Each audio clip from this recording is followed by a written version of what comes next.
Imagine a burglar who doesn't steal anything. They enter your house. They learn the layout, every room, every fuse box, every pipe. They find the master water shutoff. They find the circuit breaker, and then they leave. Without taking a thing, without breaking anything, and then they come back once a month to make sure they still know where everything is. This is, as accurately as I can describe it, what a Chinese state-sponsored hacking group called Typhoon has been doing inside American critical infrastructure for at least 5 years. Not stealing data, not disrupting anything, just living inside the systems that control your water, your power grid, and your communications, quietly, patiently, waiting for the order that has not yet come. The order to turn it all off. Wait, that's real? Let me explain what Typhoon actually is because the name obscures the specifics.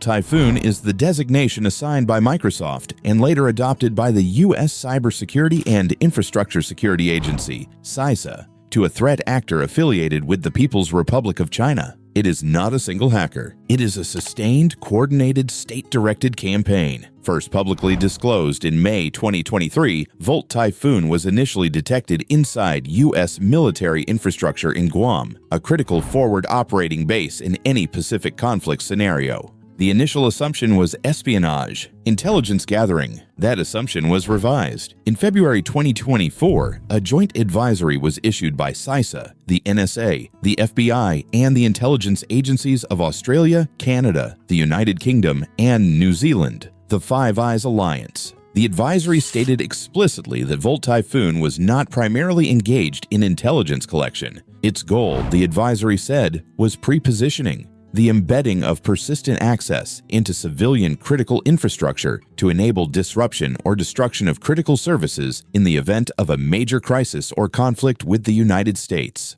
That language is not ambiguous. They are installing kill switches. The specific sectors confirmed to contain Typhoon access are communications, energy, transportation, and water and wastewater systems. Not one sector, all four simultaneously. By April 2026, updated Five Eyes assessments confirmed that the campaign had been active for at least 5 years, with some evidence suggesting initial access in certain utility networks as far back as 2019. Now here's what makes Typhoon particularly difficult to detect and remove. They don't use malware. They don't install backdoors in the traditional sense. Their technique is called living off the land, abbreviated in cybersecurity as LOTL.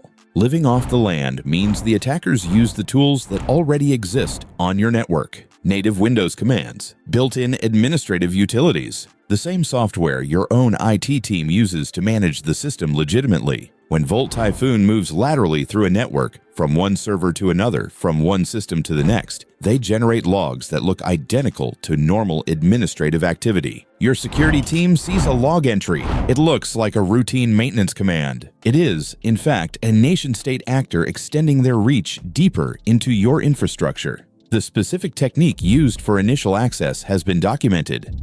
Typhoon exploits publicly known vulnerabilities in internet-facing edge devices, routers, VPN appliances, firewalls, particularly from vendors like Cisco, Fortinet, and Ivanti. They gain access, establish persistence using native tools, and then move to operational technology networks, the systems that actually control physical equipment. OT networks, operational technology, the systems that open valves, that control turbines, that route power through substations, that manage water treatment, chemical dosing. These are not the systems you're thinking of when you think hacked. These are not email servers or databases. These are the computerized controls for physical infrastructure that was never designed to be internet connected, and in many cases was connected to the internet for remote monitoring convenience sometime in the 2000s or 2010s, with security configurations that were never updated. In January 2025, CISA reported that Typhoon had achieved what they classified as deep access,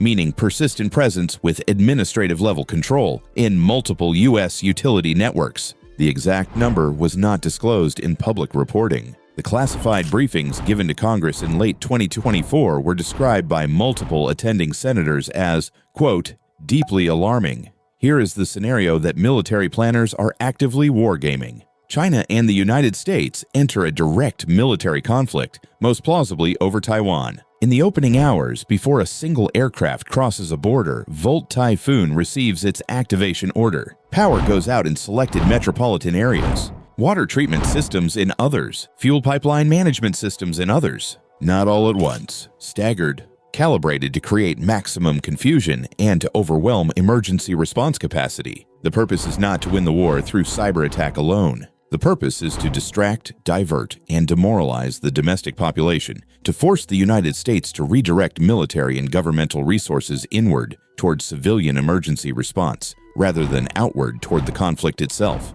This is sometimes called the fireman's dilemma in strategic literature. Start enough fires at home, and the military doesn't get deployed.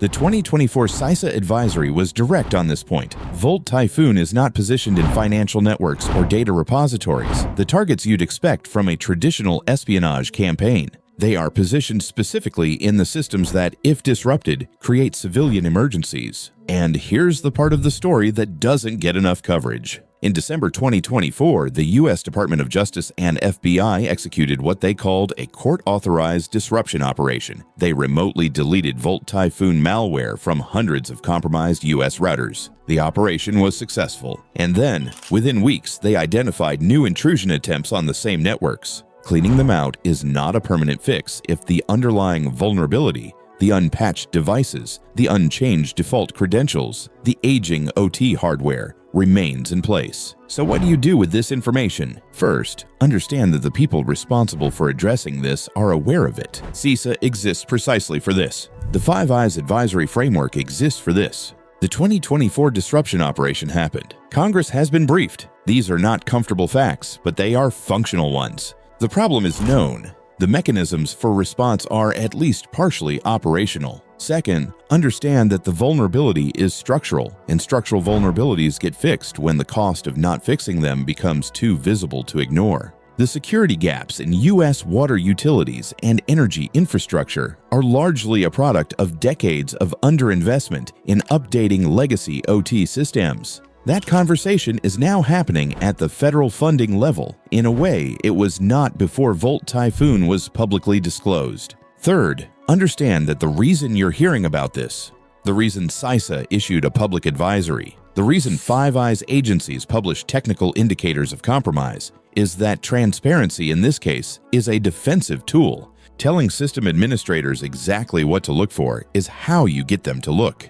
The kill switch only works if no one knows it's there. You know it's there. The systems we live inside are not invulnerable, but they are watched by people whose entire professional existence is to understand the specific ways they can fail. The water still comes out of the tap.